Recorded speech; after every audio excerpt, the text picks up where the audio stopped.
What draws us to the horizon? An urge to explore the unknown and push towards new possibilities, manifested by visionary design.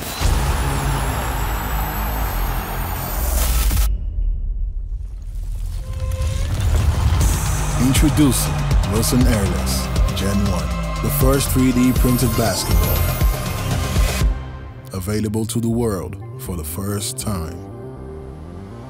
The next generation of ball has arrived.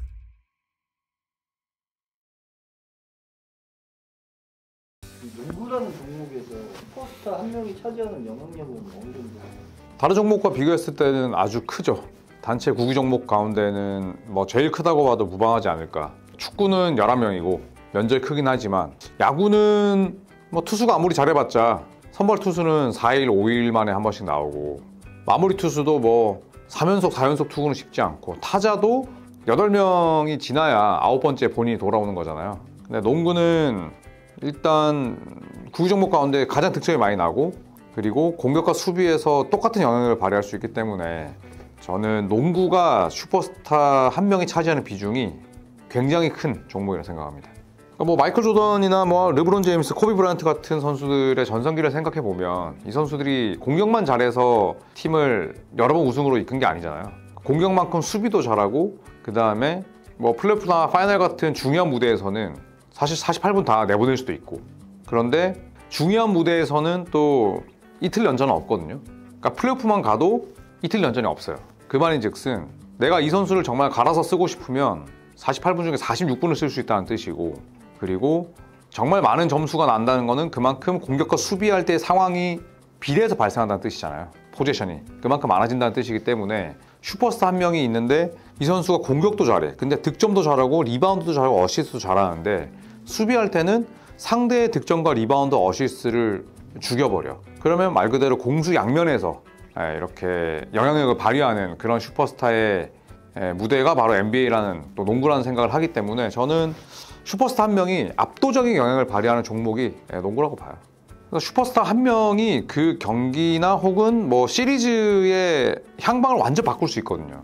그러니까 이 슈퍼스타는 정말 득점만 잘한다, 그러면 이 선수의 플레이를 득점으로만 막는 수비가 필요하다면 르브론 제임스나 뭐 아니면 루카 돈치치처럼 다재다능하다, 그러면 완전히 또 게임 플랜이 바뀌는 거고, 만약에 그런 선수들을 7전 4선승제 플레이오프에서 만났다, 그러면 시리즈 내내 조정을 가해야 되고, 근데 기량이 뭐 그냥 고만고만한 선수들이 3, 4명 있으면 굳이 그렇게 게임 플랜을 크게 바꿔가지 않아도 되거든요.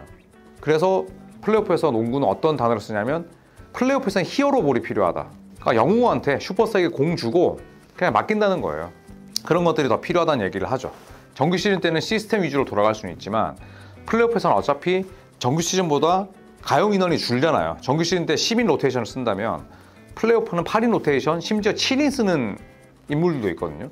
그 말인즉슨 결국 선수 한 명, 개개인에 대한 의존도를 높인다는 뜻이고, 그래서 그런 슈퍼스타들이 있을 때 그 슈퍼스타랑 함께 뛰고 싶어서 내가 내 몸값 낮추고 내 자존심 낮춰서 그 팀으로 자신이 입단하는 경우도 있죠. 내가 FA 자격이 있을 때 나는 우승 반지를 원해, 아니면 나는 돈치치 효과, 르브론 효과를 보고 싶어 라고 해서 그렇게 가는 경우가 있거든요. 그래서 슈퍼스타를 영입을 하거나 아니면 슈퍼스타가 그 팀에 있으면 좋은 선수들이 자연스럽게 들어오죠. 그 선수가 가지고 있는 여러 가지 역량들이 나에게도 도움이 되기 때문에. 그래서 그런 부분들 때문에 저는 축구나 야구보다는 농구가 슈퍼스타 한 명이 지닌 의미가 비교를 불허할 정도로 크지 않나라는 생각이 들어요. 그럼 위원님이 시대별로 생각하시는 슈퍼스타들은 누구가 있었다고? 뭐 1970년대 이전은 제가 직접 플레이도 잘 못 봤기 때문에 80년대부터 얘기를 하자면, 저는 80년대는 매직 존슨이었다고 생각을 하고요. 뭐 레리 버드도 있었지만 매직 존슨은 우승도 2번 더 달성을 했고, 또 매직 존슨의 쇼타임 레이커스를 뭐 동경해서 그들과 함께 뛰고 싶어서 좋은 선수들이 많이 들어왔거든요. 그래서 저는 80년대는 매직 존슨, 90년대는 뭐 마이클 조던. 마이클 조던은 슈퍼스타였지만 시카고 불스를 뭐 동경해서 아니면 시카고 불스에서 챔피언 반지 하나 얻고 싶어서 왔던 선수들은 별로 없었어요.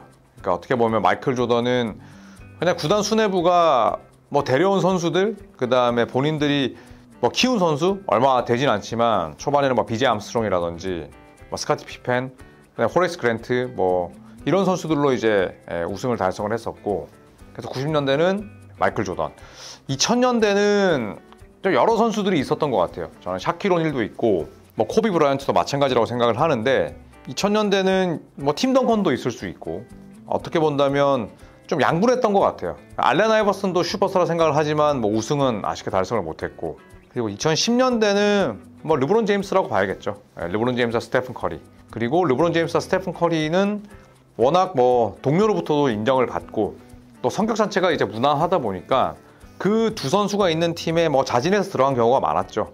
특히나 2010년대 중반에 골든스테이트는 뭐 데이비드 웨스트 같은 선수들이 완전 몸값 낮춰서 우승 반지 따내기 위해서 듀란트랑 커리가 있는 뭐 골든스테이트로 갔다든지, 뭐 클리블랜드나 LA 레이커스에서 뛰었던 르브론 제임스도 마찬가지죠. 르브론 제임스의 과거 동료들이 또 온다든지.